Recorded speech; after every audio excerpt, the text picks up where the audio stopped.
ये भीड़ कोई किराए का भीड़ नहीं, ये इतने बड़े क्राउड इस बात का दलील है कि मुसलमान व गैर मुस्लिम मोदी हुकूमत और उसके पॉलिसी से कितने नाराज़ है।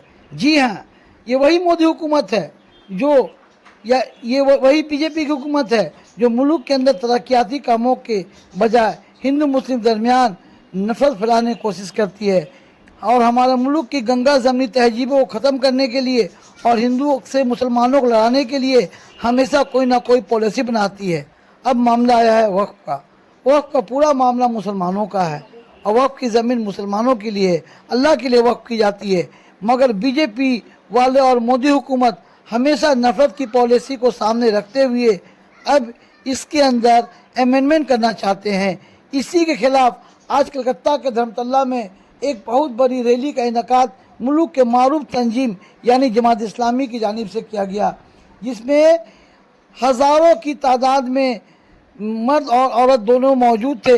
इस बड़ी जलसा में मुसलमानों की सभी बड़ी तंजीमों के ज़िम्मेदारान मौजूद थे और इस बात की दलील पेश कर रहे थे कि हम मोदी हुकूमत के लाख वो पॉलिसी बनाए, मोदी हुकूमत वक्फ के बारे में जो भी कानून बनाए हम उसके कानून को हरगिज़ नहीं मानेंगे। ये भीड़ देखा जा रहा है कितनी बड़ी भीड़ है और ये साबित कर रहा है कि इनकलाब आएगा, एक दिन इनकलाब आएगा और इस फासिस्ट हुकूमत को ख़त्म कर देगा। ये फासिस्ट हुकूमत जो हमेशा मुसलमानों को हिंदुओं से लड़ाने की कोशिश करती है, मुल्क के अंदर नफरत की पॉलिसी बनाना चाहती है, नफरत के बीज बोना चाहती है, इस ऐसी हुकूमत को एक दिन जाना है। मुल्क के अंदर फिर वही गंगा जमनी तहजीब, मुल्क के अंदर फिर वही प्यार मोहब्बत वाली पहचान आएगी, इनकलाब आएगा। ये भीड़ साबित कर रही है। आज जमात इस्लामी ने साबित कर दी कि हम मोदी हुकूमत के सख्त मुखालिफ है, उसकी पॉलिसी के सख्त मुखालिफ है। वक्फ के जो नया कानून मोदी हुकूमत बनाने जा रही है हम उसे कभी भी कबूल नहीं करेंगे।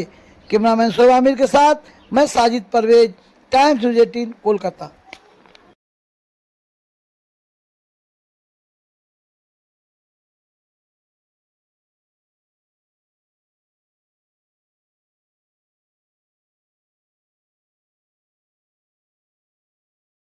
জেনারেল সেক্রেটারি, আমি ওনাকে আহ্বান করছি ওনার গুরুত্বপূর্ণ বক্তব্য পেশ করার জন্য।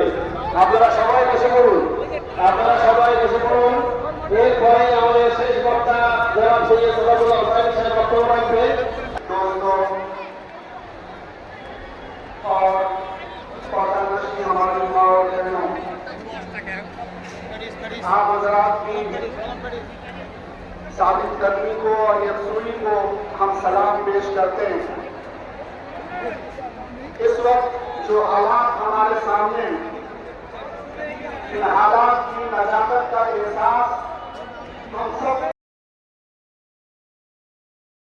जेपीसी के जो मेंबरान हैं उनसे क्या उम्मीद लग रहा है और जगदम्बिका पाल का जो रवैया है इसे क्या लग रहा है कि ये बिल पास होगा?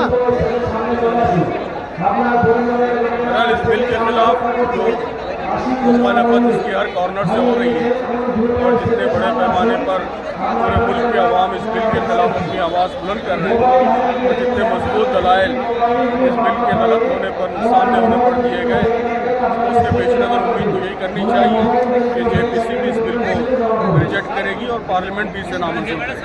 अच्छा, वक्फ प्रॉपर्टी के विरोध में जितने भी हिंदू संगठन ने सनातन हिंदू वोट की मांग कर रहे हैं, इसको कैसे देख रहे हैं? ये सारे हिंदू संगठन नहीं कर रहे हैं, के मसलों के सामने लेकर आते हैं और जो डिबेट और डिस्कशन के फोरम्स दिए जाते हैं उन फोरम्स में वजाहत के साथ बात लाई जाती है, तो सारी बातें लाई जा रही है। ये पार्लियामेंट के अंदर का बात है, अगर नहीं हुआ तो पार्लियामेंट का बाहर क्या कीजिएगा? एमपी से भी बातें हो रही है, पार्लियामेंट के एमपी से भी बातें हो रही है, जेपीसी के सामने इस बिल के नुकसान, इसके गलत पहलू तफसील से वाज़ेह किए गए। सर, कल्याण बनर्जी के साथ जो हुआ या कल्याण बनर्जी जो किया तृणमूल का MP, उससे क्या मनफी असर पड़ेगा या मुस्बत असर पड़ेगा? वो सब तो पॉलिटिशियंस की बातें हैं, उनसे पूछिए। हम तो उसूल पर बात करेंगे कि वक्फ बिल ये हिंदुस्तान के अवाम के हक में नहीं है और इसकी हर कॉर्नर से मुखालफत होनी चाहिए। बाकी उनकी आपसी लड़ाई यहाँ को किसने क्या किया उससे हमारा क्या था। Thank you.